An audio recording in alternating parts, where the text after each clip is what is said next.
জীবনে প্রথমবার এসেছি ছোট দিকে। এটা যেন প্রকৃতির এক টুকরো শান্তিময় পৃথিবী, এক স্বপ্নের জায়গা। কখনো কি এমন জায়গায় এসেছেন যেখানে শব্দ নেই কিন্তু মনে হয় সবকিছু বলছে? চলুন দেখি আমার চোখের ছোট দিকে অর্থাৎ ভাটরা বিল কেমন ছিল।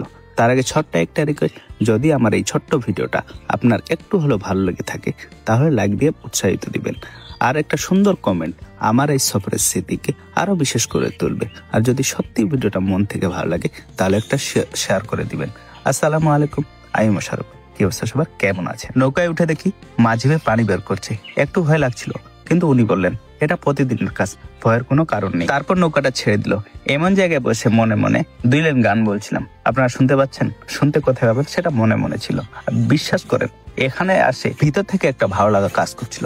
কিছুক্ষণের জন্য মনে হচ্ছিল এই জঞ্জাল পৃথিবীটা থেকে মনে হয় এখানে চিরজীবন থেকে যাই। নৌকাতে আমরা অনেকজন বসেছিলাম কিন্তু নৌকার দিকে চোখ কারো ছিল না। সবার চোখ ছিল চারিদিকে আশেপাশে ভিউটা দেখার জন্য। সবকিছু দেখে যেন মনে হচ্ছিল এটা একটা স্বপ্নের জগৎ, স্বপ্নের জায়গা।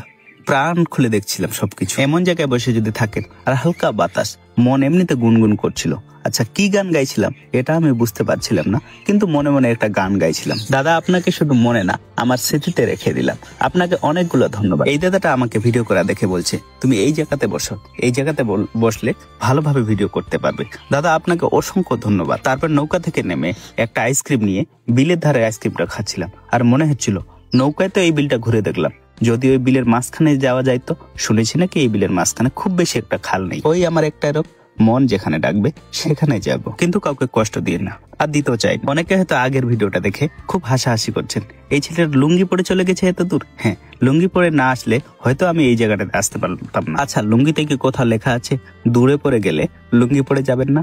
আমি তো কোথাও দেখিনি। যদি কেউ দেখে থাকেন তাহলে অবশ্যই কমেন্টে জানাবেন। পরের ভিডিওতে আর লুঙ্গি পরে কোথাও দূরে ভিডিও করতে যাব না। এটা হচ্ছে ওই পারে যাওয়ার জন্য ঢালাই একটা রাস্তা। এই ফিলটা নেওয়ার জন্য বিশেষ করে আমি লুঙ্গি পরে এসেছি। তারপরে দেখছি এই নৌকাটা জলে ডুবে গেছিল। অনেকজন মিলে নৌকা থেকে জল বের করে এই নৌকাটাকে উপরে তুললো। আর এই মুহূর্তটা আমার আরো কাছ থেকে দেখার ইচ্ছে করছিল। আমাকে ভিডিও করা দেখে তারা বলছে ভাই আমাদেরকে ভাইরাল করে দেন। আমি বললাম ভাইরাল আর আমি কি করে করব, যারা এই ভিডিও দেখছে তারাই চাইলে পারবে করতে। আচ্ছা আপনারা তাদেরকে ভাইরাল করে দেন তো, তাদের মনের ইচ্ছাগুলো পূরণ হয়ে যাক। তারপরে যখন বিলের মাঝখান থেকে উঠে আসছিলাম আমার এক ভাই এক ক্যামেরা করা দেখে আমাকে বলছে চ্যানেলের নাম কি? আমি বললাম মোশাররফ ভাইবস। ভাই একটু টাইপ করে দেন, আমি সার্চ করে দেখবো। সে যখন আমার চ্যানেলের নাম জিজ্ঞাসা করো তখন একটু চুপ হয়ে গেছিলাম। সবাই চায় নিজের ভিডিও হাজার হাজার মানুষ দেখুক, কিন্তু আমার ভিডিও দেখছে মাত্র হাতে গোনা কয়েকশো জন। তাই কেউ যখন আমার চ্যানেলের নাম জিজ্ঞাসা করে আমি একটু চুপ হয়ে যাই। তাই আজ ভাবলাম লুকিয়ে কি লাভ, এটা আমার চ্যানেল, আমার চেষ্টা, আমার গল্প। ফলোয়ার না থাকলেও এই জায়গাটুকু একদম আমার নিজে। আজকের ব্লগটা এখান থেকে দেখা হচ্ছে অন্য কোনো ব্লগে। ভিডিওটা কেমন লাগবে অবশ্যই কমেন্ট করে জানাবেন। ভালো থাকবেন, সুস্থ থাকবেন আর নিজের খেয়াল রাখবেন। সোনারে টেনশন ফ্রি হয়ে ঘুমাও। আল্লাহ হাফিজ।